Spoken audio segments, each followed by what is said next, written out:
Mandei começar a gravar aqui, mas ele tá pensando.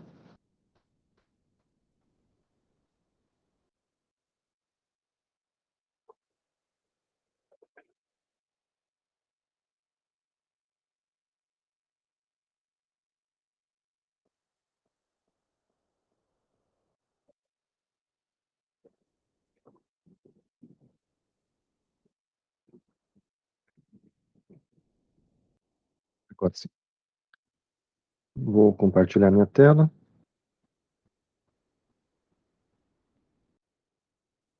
E eu vou começar. Peraí. Esse aqui eu vou fechar. O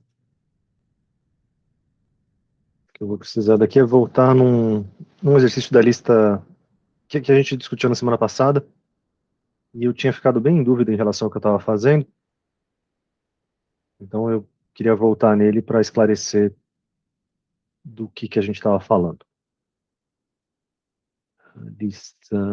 A primeira lista de zeros de funções era aquele último exercício que falava entre escolher entre o método da falsa posição ou o método da bissecção. Os dois são similares, né? São aqueles métodos intervalares que vão encurtando o tamanho do intervalo, mas escolher entre um e outro para essa função x mais ln de x. E aí eu fiquei em dúvida porque quando eu coloquei esse exercício na lista, eu esperava que a resposta correta fosse que é melhor usar a bissecção. Mas aí, quando a gente olhou junto para o gráfico dessa função, deixa eu voltar ela para cá.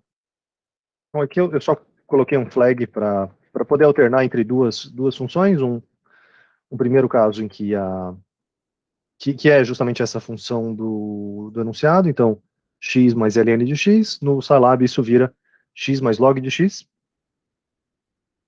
E, e aí a gente está com o intervalo AB é o intervalo que a autora, a Ruggiero, sugere aqui de 0,2 até 2, para a gente ver qual dos dois métodos que seria melhor.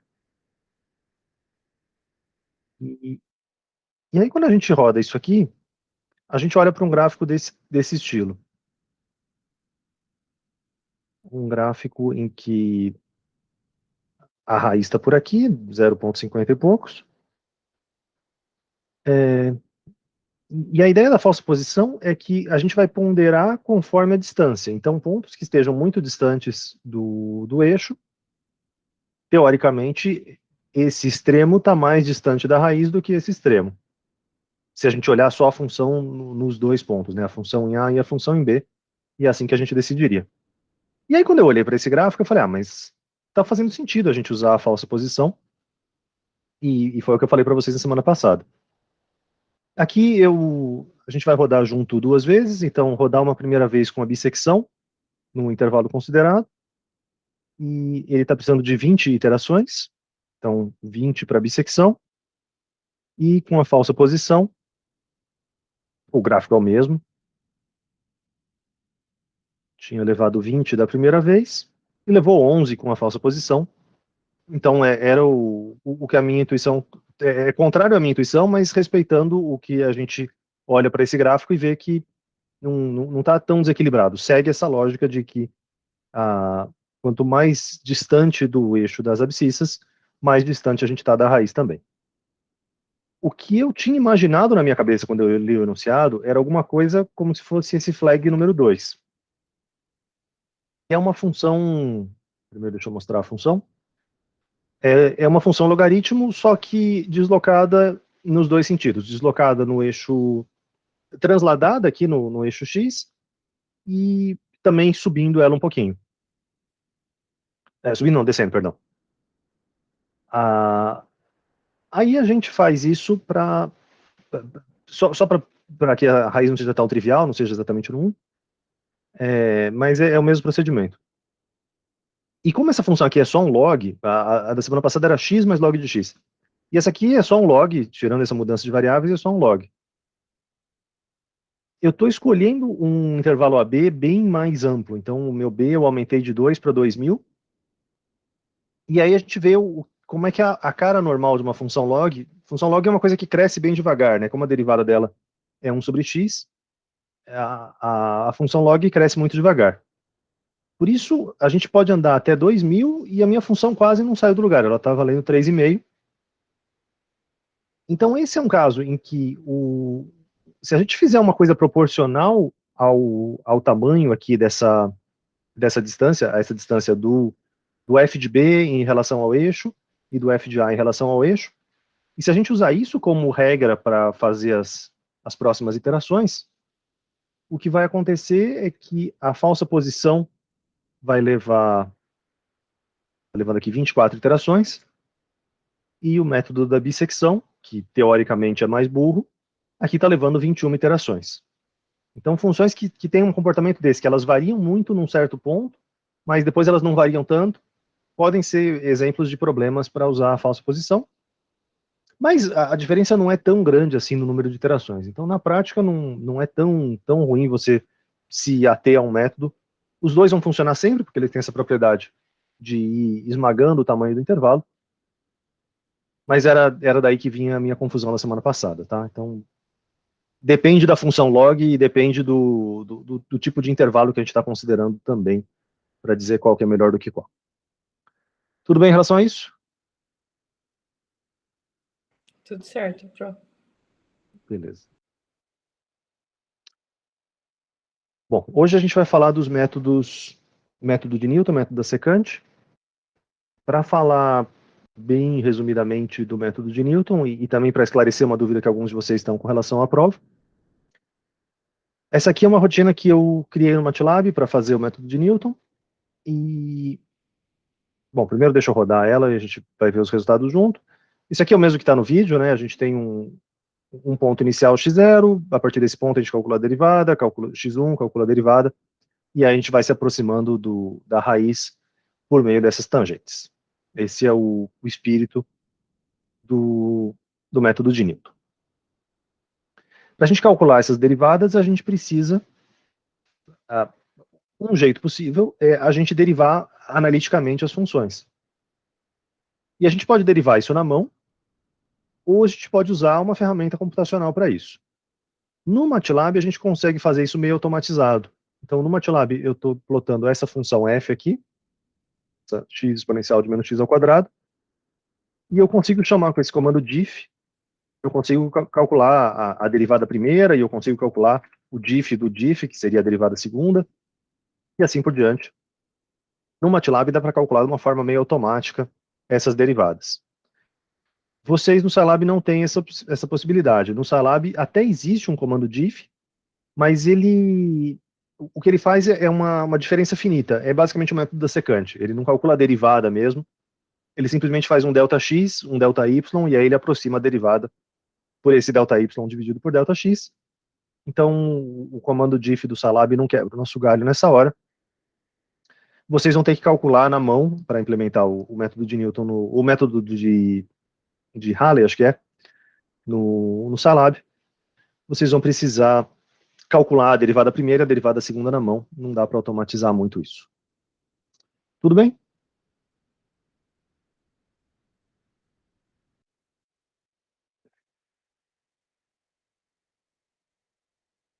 Maravilha. Qual que é o ponto-chave da aplicação do método de Newton, e é a diferença fundamental em relação ao que a gente tinha visto anteriormente?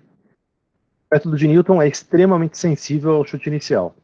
Eu estava com um chute inicial de 0,21, se eu trocar o mesmo exercício, o mesmo problema, mas eu trocar o meu chute inicial para meio, e nesse caso aqui ele vai ficar ciclando eternamente, a partir do x0 ele calcula x1, que é menos meio, e aí por causa da simetria desse problema, ele vai ficar, o x2 vai ser igual ao x0, o x3 vai ser igual ao x1, e o método nunca vai sair daqui. Nesse caso ele vai ficar preso num loop infinito. Eu também demonstrei o caso em que ele vai divergindo, né, vai procurando uma raiz para cá e nunca vai encontrar.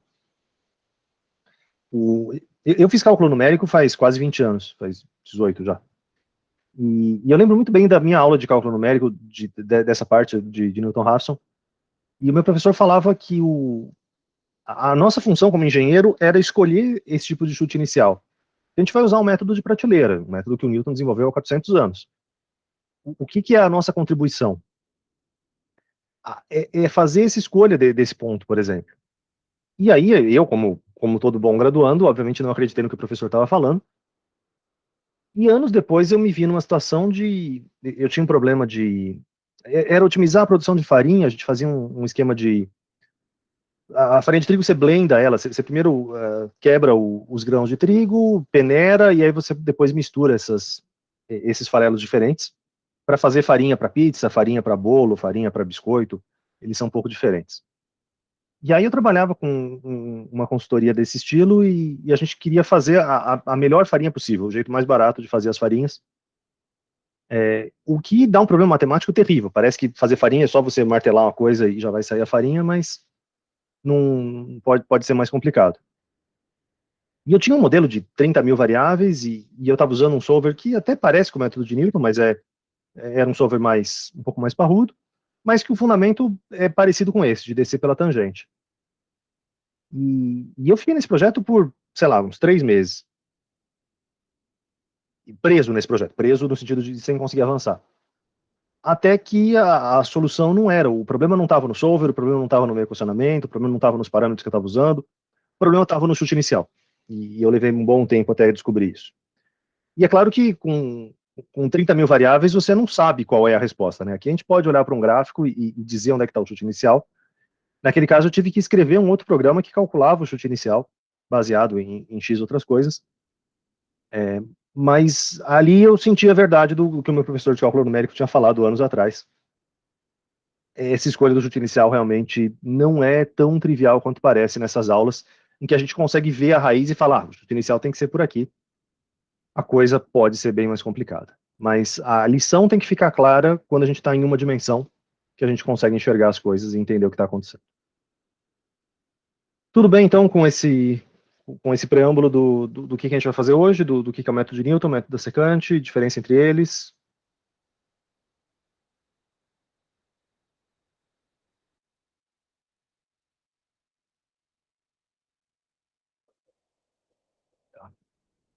As nossas. Eu acho que vocês ainda estão mais atrapalhados com outras matérias do que cálculo numérico, mas seguimos assim mesmo. Depois as pessoas que não estão aqui acompanham e aí elas vão ter que assistir os exercícios que vocês que estão aqui escolheram. Paciência. Eu acho que a gente consegue. Eu vou tentar fazer o 2, o 3. Eu vou tentar fazer todos. Eu acho que a gente consegue fazer 4, né, nesse tempo que a gente tem. E aí, se não der, a gente.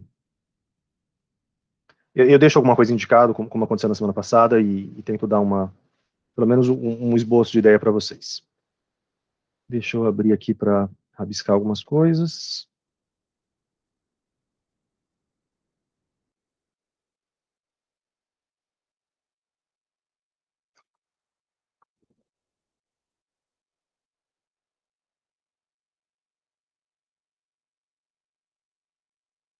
Eu estou.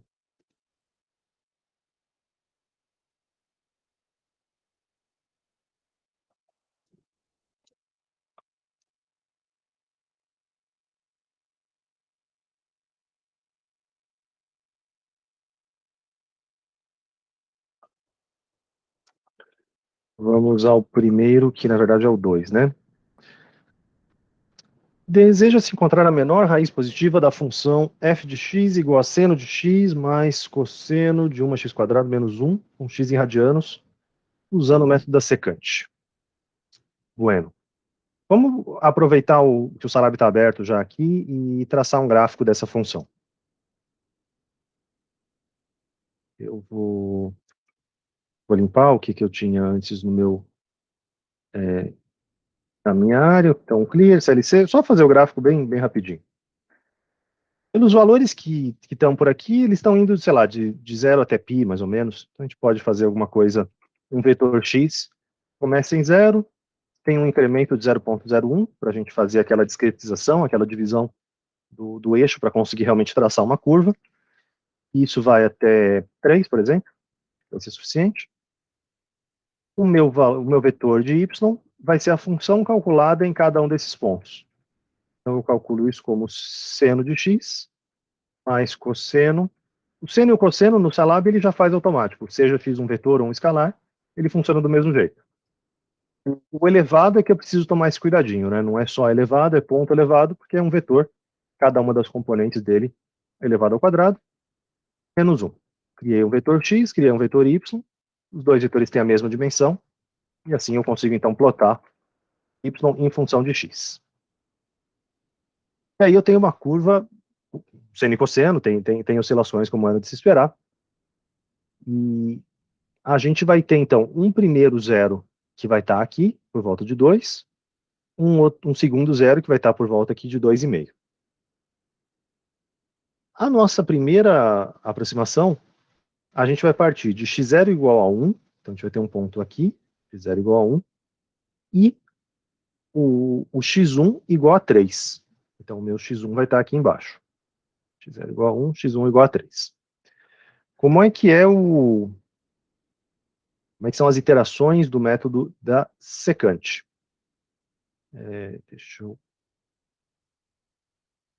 Os dois desenhos básicos que vocês têm que ter na cabeça, o método de Newton. Eu vou começar pelo Newton, que é o que tem a ver com a derivada, é mais fácil da gente recordar. Então, o método de Newton, a gente chuta um x0, e com esse x0 a gente calcula um x1. A relação de recorrência é xk mais 1 é igual a xk menos f de x dividido f de xk dividido por f' de xk. Então, esse aqui é o que a gente precisa saber sobre o Newton-Raphson. E, por outro lado, a gente tem o método da secante, cuja principal diferença é, ao invés da gente usar derivadas, a gente vai usar dois pontos. A gente vai partir de um x0 e a gente vai partir de um x1 também. A gente vai ligar esses dois pontos por uma reta, e aí o meu x2 vai ser o que está aqui no meio do caminho. Então, a minha iteração da secante é muito parecida com o método de Newton, é o próprio xk menos f de xk. E aí a diferença é que, ao invés de eu calcular a derivada, eu vou aproximar isso aqui por um ΔY sobre ΔX. A derivada é ΔY sobre ΔX, mas aqui é 1 dividido pela derivada. Então vai ser ΔY sobre... Desculpa, ΔX sobre ΔY. Vai ser xk menos xk menos 1. Isso aqui dividido pela função em xk menos a função em xk menos 1. Deixa eu só conferir se eu não perdi nenhum índice, nem me confundi, mas eu acho que é exatamente isso. Xk, perfeito. Xk menos f de xk, xk menos xk menos 1, f de xk menos f de xk menos 1. Tá, beleza, estamos em ordem.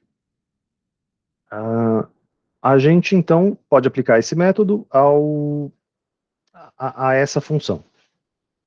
Como é que eu gosto de fazer isso? Eu vou deixar o enunciado aqui numa tabelinha, numa janela do lado, para eu não me perder muito. Vocês podem conferir ele em outro lugar. O exercício que a gente está fazendo é o 2, e aí a nossa função f, a f de x, ela é seno de x mais cosseno 1 mais x quadrado menos 1. A gente vai ter um x0 igual a 1 e um x1 igual a 3. A partir desses pontos, a gente calcula a função em cada um deles, a função no x0 e a função no x1, simplesmente substituindo aqui nessa expressão, né? Só trocar os meus valores de x por isso aqui.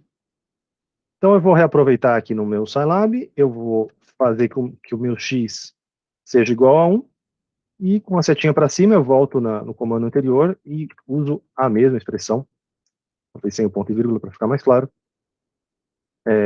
O jeito que dá para fazer a conta com vetor, dá para fazer a conta com escalar também, mesma coisa. A gente tem a função aqui, menos 0,5747. E a gente poderia calcular para x igual a 3, a gente calcula o y e vai dar menos 1,6980. Ok, isso aqui está de acordo com esse gráfico que a gente tinha, né? Então, o x0 está por aqui, o x1 está por aqui. O meu x2 vai dar completamente errado, vai dar completamente distante dessa raiz. Porque se eu calcular o meu x2, ele vai ser o x anterior, então vai ser... Eu vou escrever primeiro a fórmula completa, né? x1 menos f de x1 multiplicado por x1 menos x0, isso aqui dividido pela função calculada em x1, menos a função calculada em x0. E aí, se a gente substituir os valores para tudo isso aqui, eu vou substituir aqui no meu salado, então o meu x1 vale 3, menos 1,698, multiplicado por x1 menos x0, por 3 menos 1, dividido por a função em x1 menos 1,698 mais 0,5747.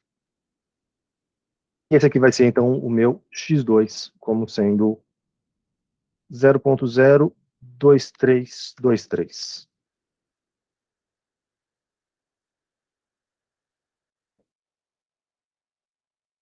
Zero ponto zero dois três dois três. Como é que eu continuo? A minha iteração vai ser bom, eu preciso calcular também a função nesse ponto, né? A função, quanto que vale a função em x2, para dar sequência ao meu método, a função em x2, meu x vai valer menos 0,0232323, recalculo meu y, menos 0,4834. Menos 0,4834. O meu x3 vai ser esse mesmo tipo de expressão, então vai ser x2 menos f de x2, por isso que é bom a gente escrever a função nos pontos anteriores, multiplicado por x2 menos x1, dividido por f de x2 menos a f de x1. E aí a gente substitui os valores e faz exatamente a mesma conta. O x2 é menos 0,02323. É óbvio que o melhor jeito de fazer isso aqui é com variáveis, que aí você não precisa ficar redigitando tudo. Eu estou redigitando tudo para simular como se fosse uma calculadora manual, mas o jeito melhor é programar isso aqui em funções de variáveis e fazer um loop para fazer essas repetições para você, ao invés de você ficar digitando as repetições. Mas a gente já fez isso. Aqui a ideia é treinar a continha mesmo. x2 menos x1 menos 3, dividido pela função em x2. Eu errei, né? Que é a função, isso aqui, menos 0,02323.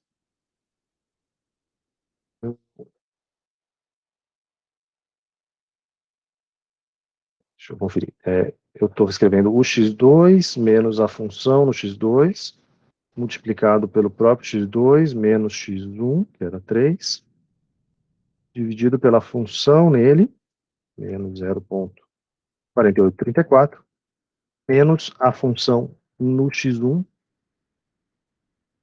que é esse, então vai ser mais 1,698. E aí eu tenho um próximo x que é negativo, menos 1,2.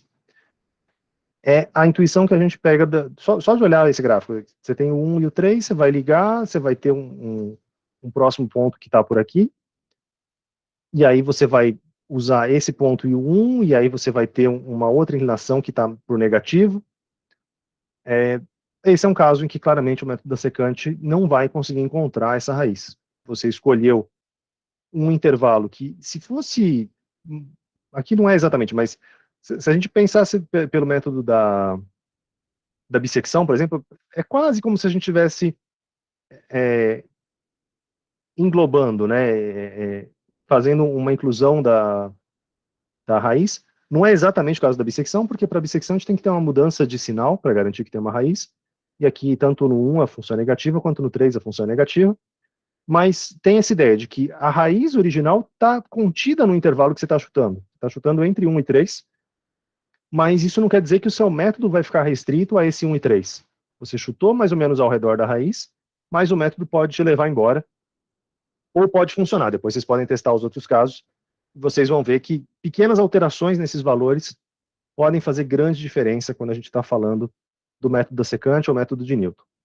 Quanto mais ondulações a nossa função tiver, pior vai ser a situação, porque essas ondulações vão ter a ver com essa derivada aqui está próxima de zero, nesses pontos aqui a derivada está próxima de zero.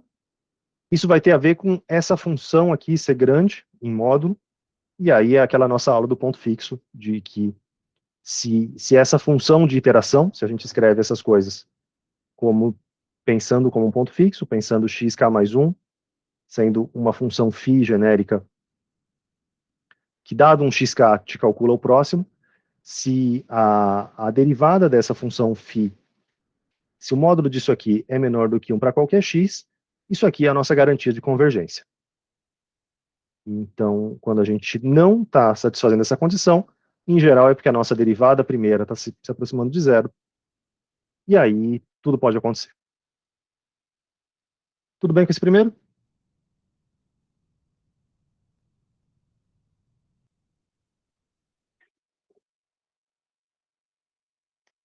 Professor, tudo certo, mas eu ainda tenho uma dúvida. Diga. Ele fala a menor raiz positiva Uhum. da função.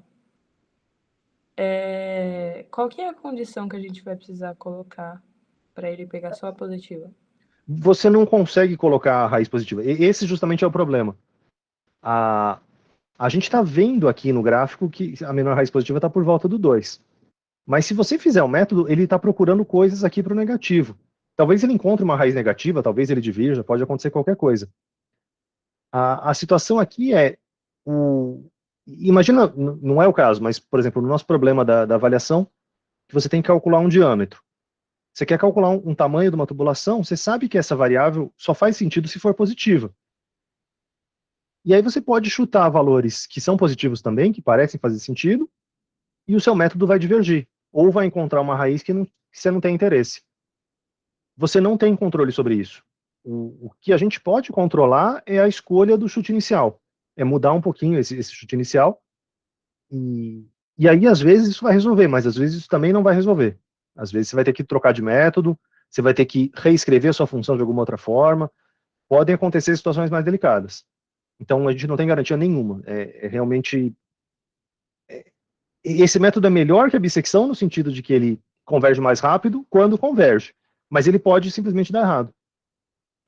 Ah, beleza, então. Entendi. Obrigada, viu? Né?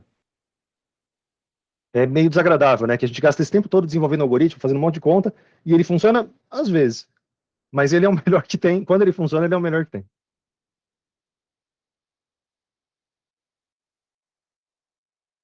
E aí as letras A, B, C servem justamente para isso, para ver qual que é o melhor chute inicial. Isso, Nesse mas aí caso. é por tentativa e erro mesmo. Você não tem como bater o olho no. Só de olhar para esses valores de. Eles são muito parecidos, inclusive, né? Você olha para. Entre 1.1 e 3, e 1,5 e Uhum. 2,5, você Sim. não tem como a priori saber qual deles vai funcionar e qual não vai funcionar.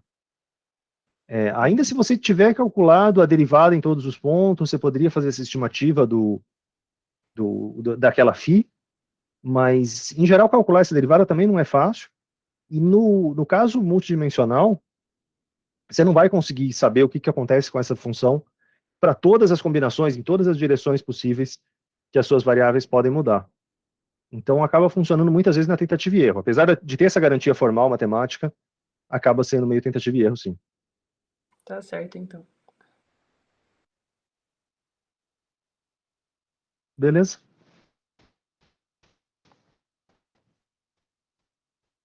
Tá bom. Eu acho que o próximo era o 3.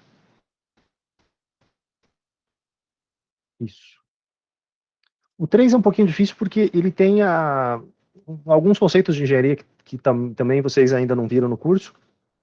Mas a ideia era justamente isso, era apresentar para vocês uma das ferramentas que é das mais úteis que a gente tem, e é uma coisa que diferencia a gente de muitos profissionais, é a nossa capacidade de escrever esses balanços.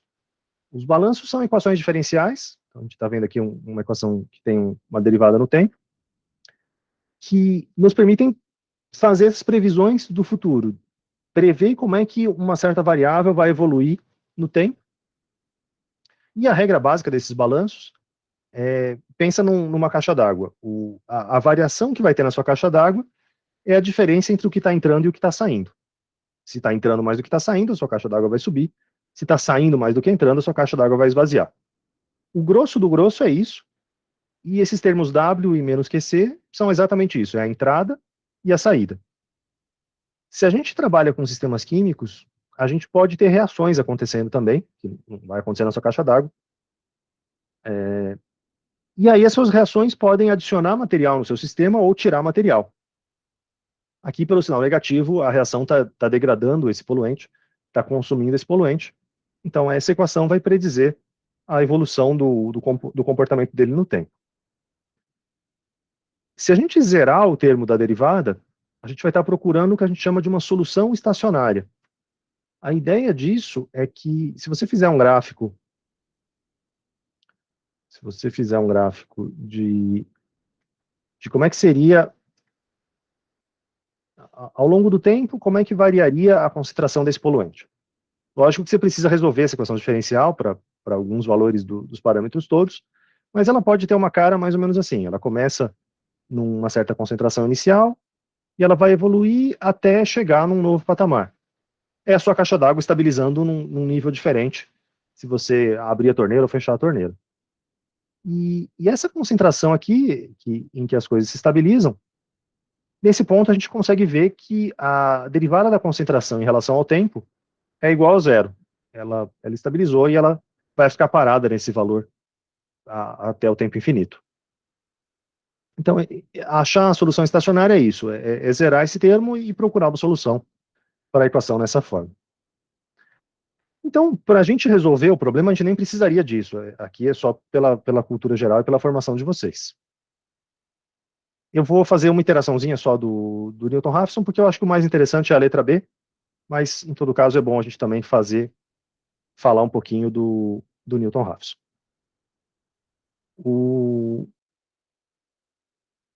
Esse nosso problema já está escrito na forma de encontrar um zero de função. A nossa variável é C, todo o resto é parâmetro, né? W é parâmetro, Q é parâmetro, K e V são parâmetros. Então a gente consegue escrever uma equação em que a única variável é C, e eu estou procurando o valor de C que leva a essa...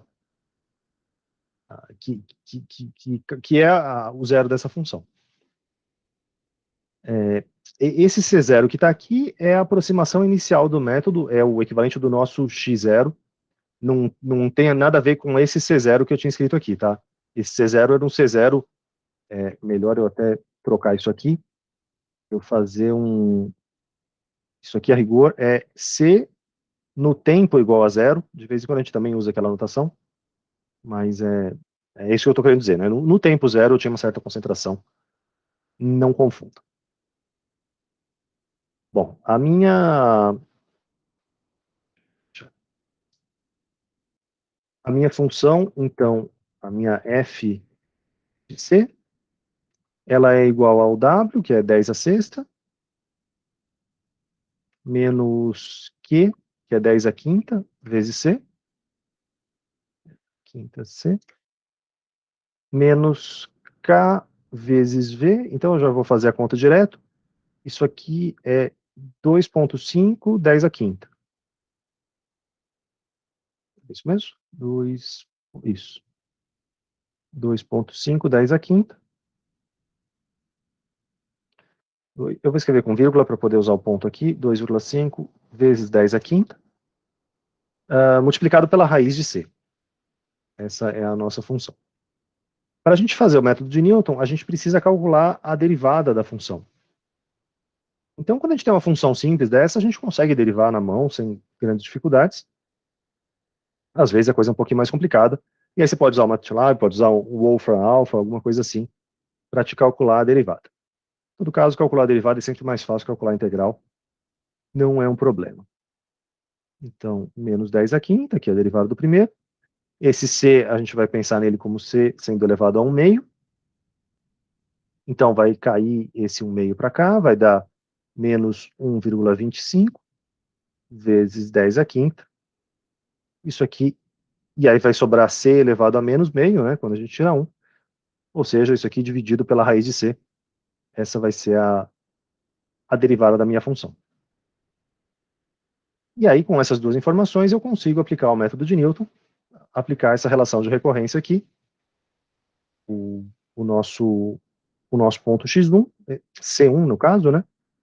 O C1 era igual ao C0 menos a função calculada no C0, dividido pela derivada calculada no C0. E aí, o C0 que a gente tinha era 4 gramas por metro cúbico, e a gente substitui o 4 e calcula a função e a derivada para cada um desses valores. Então, eu vou limpar tudo que está aqui. Eu vou ter a função como sendo 10 à sexta menos 1 10 à quinta. No Salab a gente consegue fazer desse jeito, né? Eu não preciso escrever 10 elevado a alguma coisa. 1 E6, 1 E5, 1 menos E a menos alguma coisa. Tudo isso funciona como expoentes.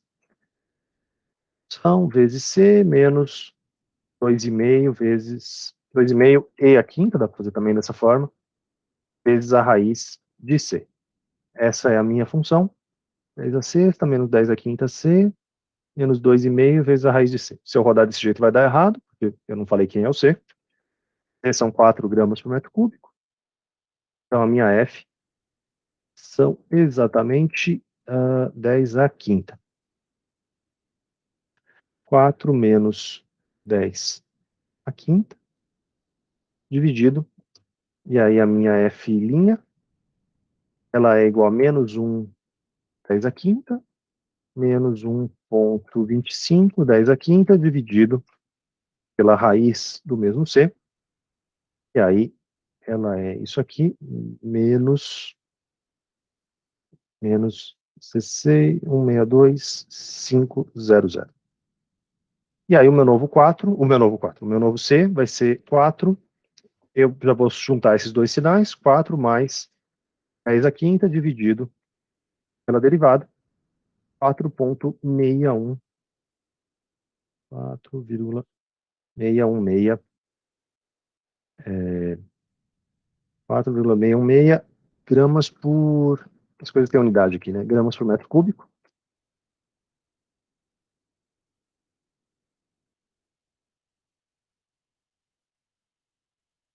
E aí a gente prossegue exatamente da mesma forma, então a gente calcula esse aqui vai ser o meu novo C, eu calculo o meu novo F', eu calculo o meu novo F, e aí o meu C2 vai ser o C1 que a gente tinha anteriormente. Então, o meu novo C, eu posso até escrever dessa forma, que já é o jeito matemático de programar, né? C vai ser igual a C menos F dividido por F', e aí a gente vai ter o próximo, 462. Já dá para ver como isso aqui converge rápido, né? 4,624 gramas por metro cúbico. E então, a partir do chute inicial, que é um bom chute, né, do 4, que já estava relativamente próximo, a gente já vai rapidamente convergir para a vizinhança da raiz, e a gente vai continuar até chegar numa diferença entre dois pontos menor do que 0,1. Ainda não deu, mas a gente está bem próximo disso. Então, esse é o esboço fundamental do método de Newton, em geral, mais rápido que as secantes. Tudo bem até aqui?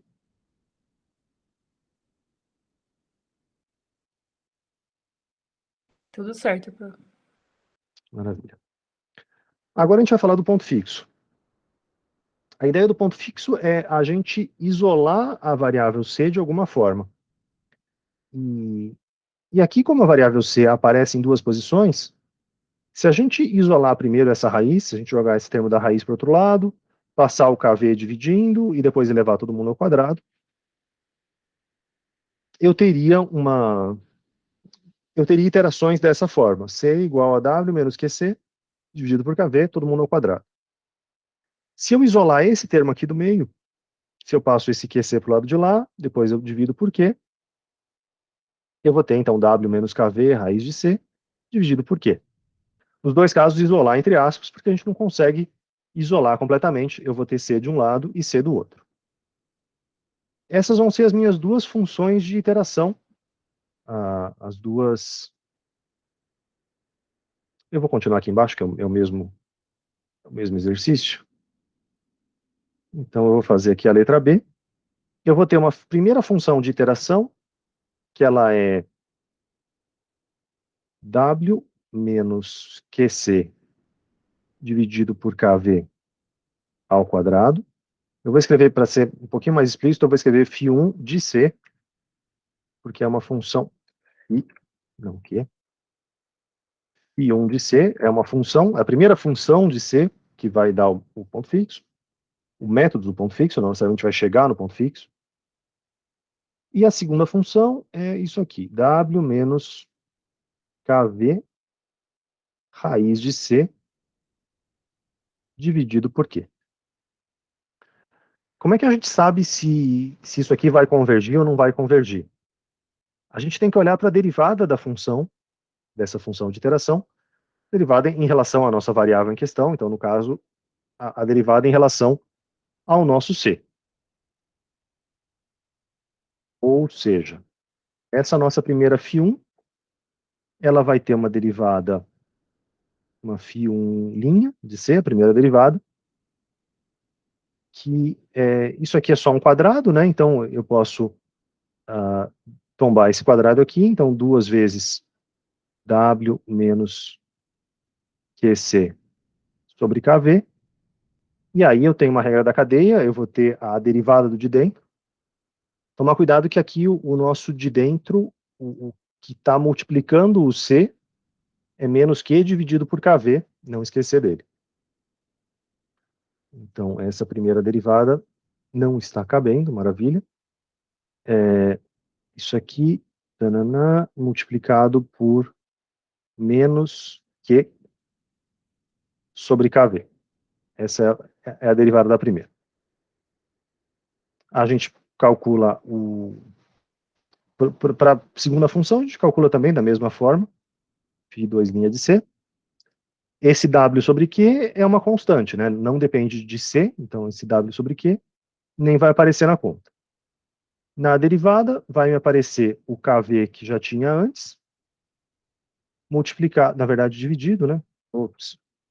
Mesma coisa que anteriormente, né? Vai aparecer um meio multiplicando, então menos meio, multiplicando o KV, e agora dividido pela raiz de,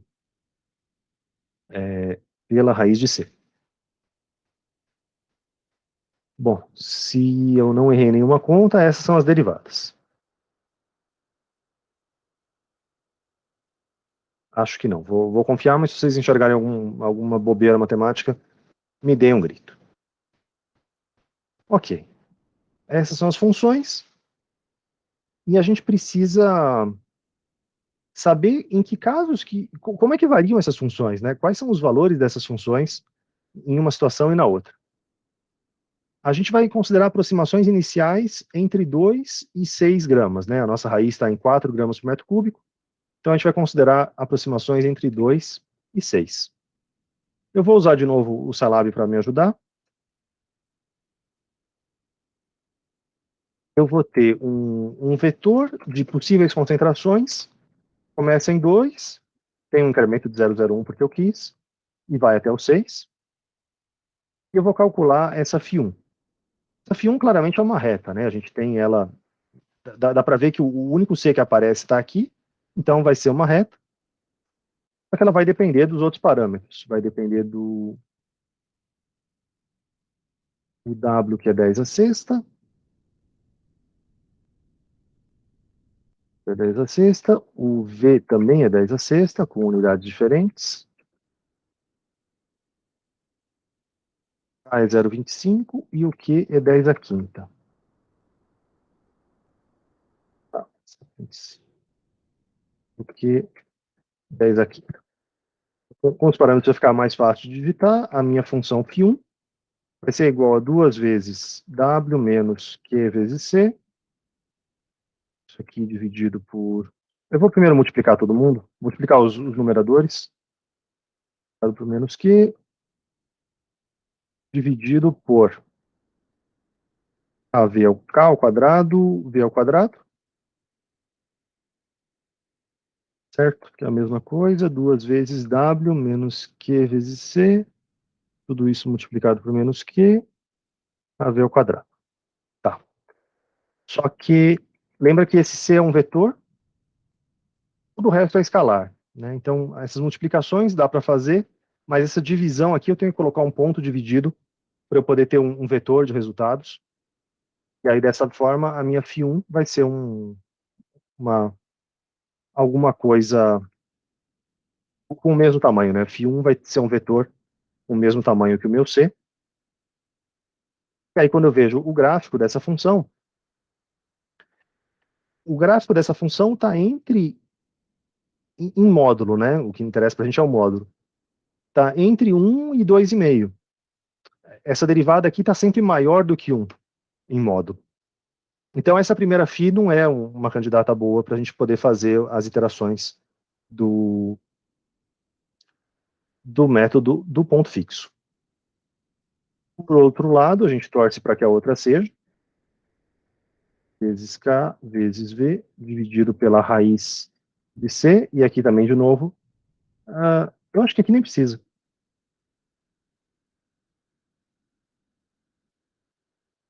C em φ2. Uf, eu devo ter errado alguma conta, né? Eu estava com medo que eu não sabia derivar e que iam caçar o meu título. Sempre soube que isso ia acontecer.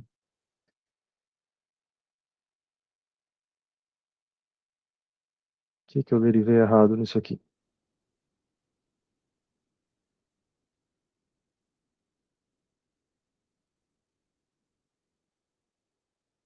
Eu vou roubar.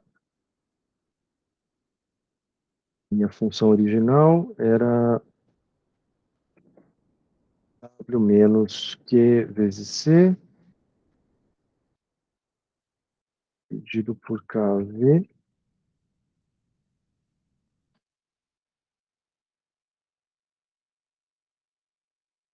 Todo mundo ao quadrado. Vou declarar todo mundo como constante, né? Preciso. Que Professor, acho que tem que estar o elevado fora, não é?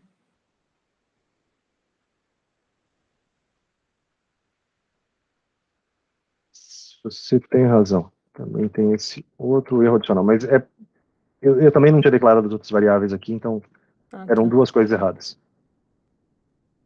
Vou declarar o K. Agora sim. Então, essa é F, a derivada da F em relação a C, vai ser isso aqui, menos 2 vezes Q vezes W, menos QC, dividido por V quadrado, K ao quadrado. Primeira, aparentemente correta. A segunda, são 2, era W menos K vezes V, vezes a raiz de C, tudo isso aqui dividido por Q. E aí a derivada em relação a C, menos meio, tá aqui, KV em cima. Ah, eu perdi esse Q daqui, ó. Óbvio.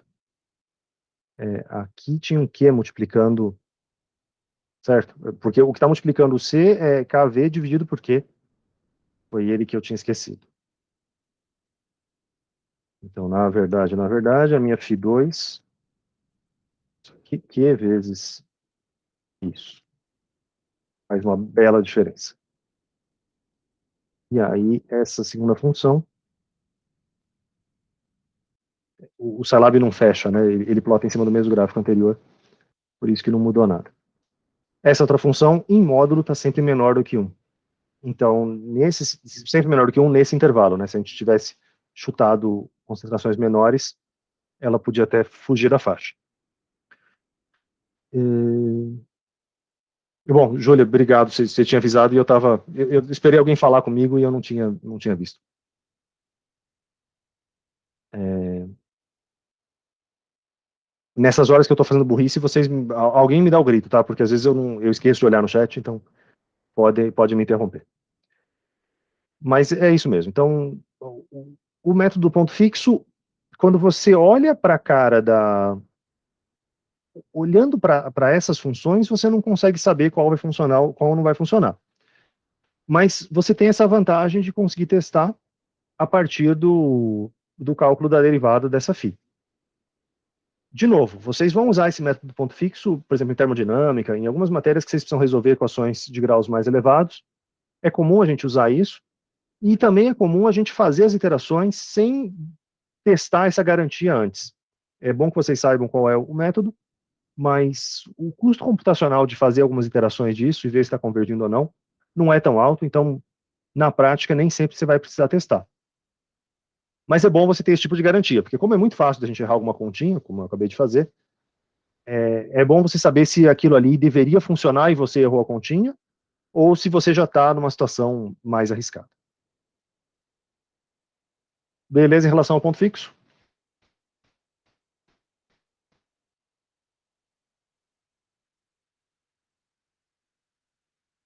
Bom, a mesma coisa vale para o método de Newton, né? Como o método de Newton também é um método do ponto fixo, em teoria você também poderia calcular a derivada dessa φ e dá para prever se a sua função vai convergir ou não. É que acaba sendo mais difícil fazer isso do que resolver o próprio problema, também no caso do Newton-Raphs. A gente tem uma para o 5 e uma para o 7. Eu vou pensar mais na 7, porque a 5, a 5 basicamente é a aplicação do método. Então eu acho que com o que a gente fez anteriormente, vocês devem conseguir se virar mais ou menos bem com ela. Eu acho que vale a pena falar um pouquinho da 7. A 7 sim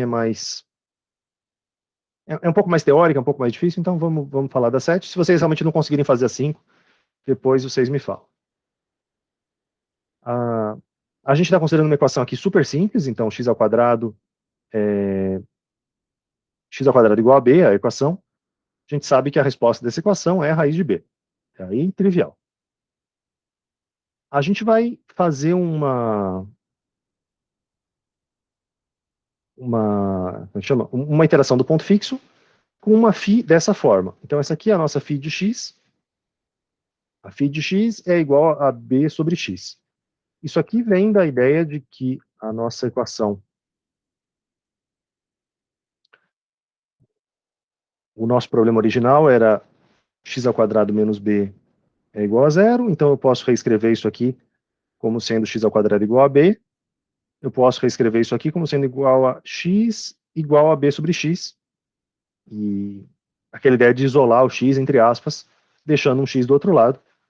E aí é daí que está vindo essa minha φ de x. Verifique que a derivada da φ de x no ponto x estrela é igual a menos 1. Então, a nossa letra A derivada da φ de x vai ser igual a... Isso aqui é bx elevado a menos 1. Então, a derivada é menos b x elevado a menos 2. Correto? Correto.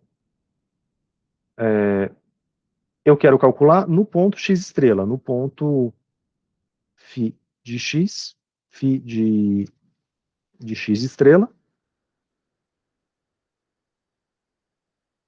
sendo que, então, obviamente, o meu x estrela, a minha raiz, é raiz de b.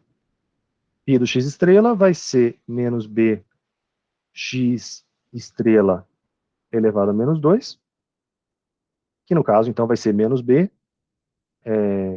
dividido por raiz de b ao quadrado, que é o próprio b. Isso aqui é igual a menos 1. Então, para qualquer b, é válido esse fato de que a derivada é igual a menos 1, o que não é muito bom, né? Porque a derivada exatamente no ponto já é o valor limite, aquele valor que não garante a nossa convergência. Se a gente, então, aplicar o método, como é que isso aqui varia? Conforme o nosso x, se a gente fosse fazer um gráfico dessa função,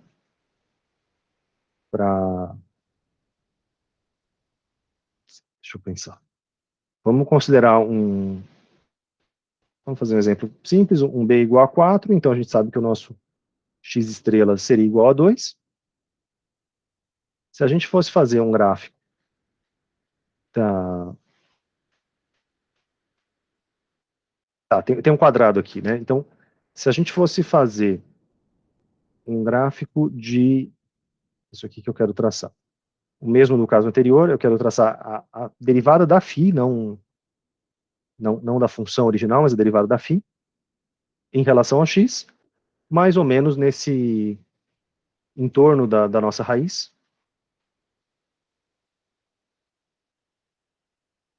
Então, isso aqui eu vou considerar um vetor x de 1 até 3, com um intervalo de 0,01 entre eles. O meu b eu vou considerar igual a 4, só para a gente poder fazer alguma continha, mas poderia ser genérico, é só para enxergar a cara da curva. E aí, a nossa derivada da φ é igual a menos b vezes x elevado, dividido pelo quadrado, né? Não é só escrever assim, menos b ponto dividido por x ponto elevado ao quadrado.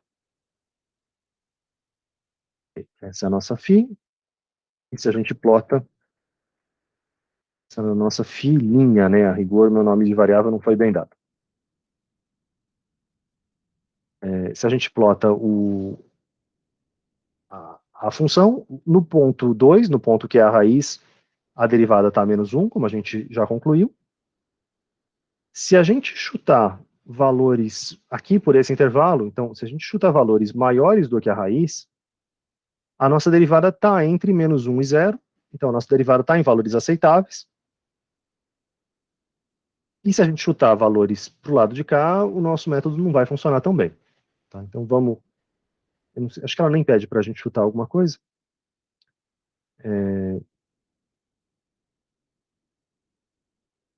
O, a gente tem ela nem pede, então nem vou fazer a conta, acho que está claro, né? Quando a derivada é menor do que 1, as coisas vão funcionar. O problema é que conforme a gente vai chegando próximo desse ponto em que a derivada é igual a menos 1, é igual a 1 em módulo, a nossa velocidade de convergência vai ficando cada vez mais devagar, cada vez mais devagar. Então, se a gente chuta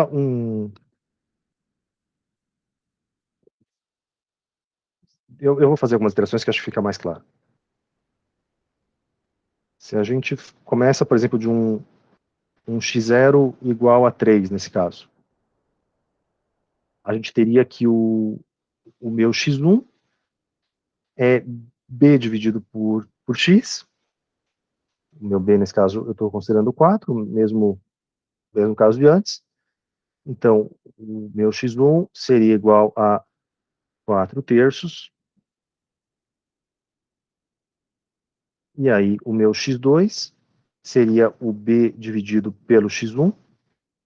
Então, seria 4 dividido por 4 terços. E eu vou automatizar isso aqui. Então, o meu x é igual a 4 dividido por x. Essa é a... CLC. Eu vou começar de x igual a... Quanto que eu tinha posto? X igual a 3. Meu x é igual a 4 dividido por x. Então, o próximo é 4 terços. E aí, as coisas não estão funcionando, né? estão funcionando no espaço que deveria funcionar. Eu estou fazendo de errado.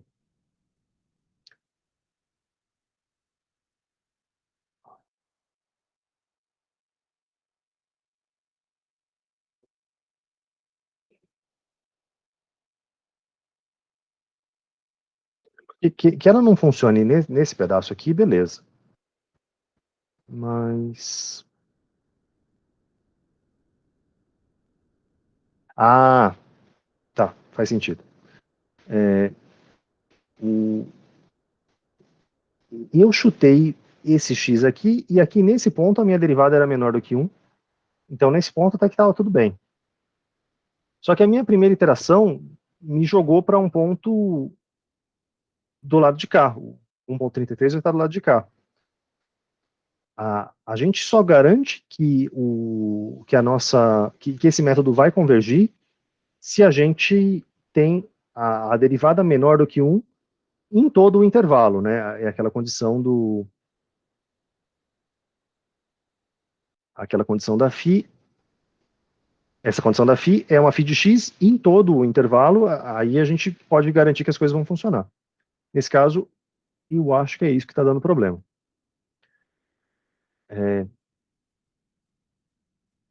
Eu ainda achei que fosse funcionar em alguns casos. De novo, eu estou me embaralhando e eu vou pensar nisso melhor. Mas eu acho que é isso. Esse exercício era para não funcionar justamente a função, porque a pergunta C, que é a pergunta que é a mais interessante, é o fato de que a gente pode achar que se você tem uma função dessa, se você tem uma derivada dessa, o seu método nunca vai funcionar. Mas isso não é necessariamente verdade. E isso não é necessariamente verdade porque você pode, por exemplo, escolher, por acaso, entre várias aspas, começar o seu método do próprio x estrela. Então, a gente não tem a certeza da negativa. Se a gente tem uma derivada, por exemplo, nesse caso, que ela é exatamente igual a 1, ou uma derivada que é maior do que 1, isso ainda não garante que o método vai funcionar ou não vai funcionar. A gente só tem a certeza quando é estritamente menor do que 1, aí sim a gente pode afirmar que o método vai convergir. Se ela é menor do que 1, no intervalo que você está trabalhando, tá? Se acontece alguma coisa dessa, de você sair do intervalo em que ela é menor do que 1, aí a gente perde a garantia. Tudo bem, então?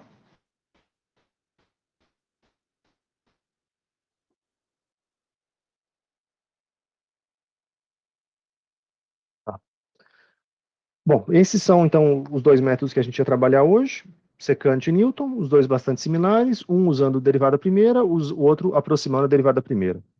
Na prova, vocês vão usar alguma coisa que é como se fosse um método de Newton com uma ordem a mais. Então, além da derivada primeira, você vai precisar da derivada segunda, e aí, quando ele funcionar, ele vai funcionar até mais rápido do que o Newton, mas ele também vai ter os mesmos problemas por ser um método do ponto fixo, também ele pode não funcionar de vez em quando, por isso, escolham com cuidado o chute inicial de vocês na questão número 2. Tá? Testa primeiro, escreve a sua função numa função que você sabe a solução, numa função desse estilo assim, que você consegue bater o olho e saber qual é a resposta, para testar o seu método, faz as contas do método na mão também, e aí só depois você passa para outro problema que é um pouco mais difícil. Mas em todo caso, na semana que vem a gente pode fazer o nosso plantãozinho de dúvidas para resolver essas coisas. Eu vou interromper a gravação.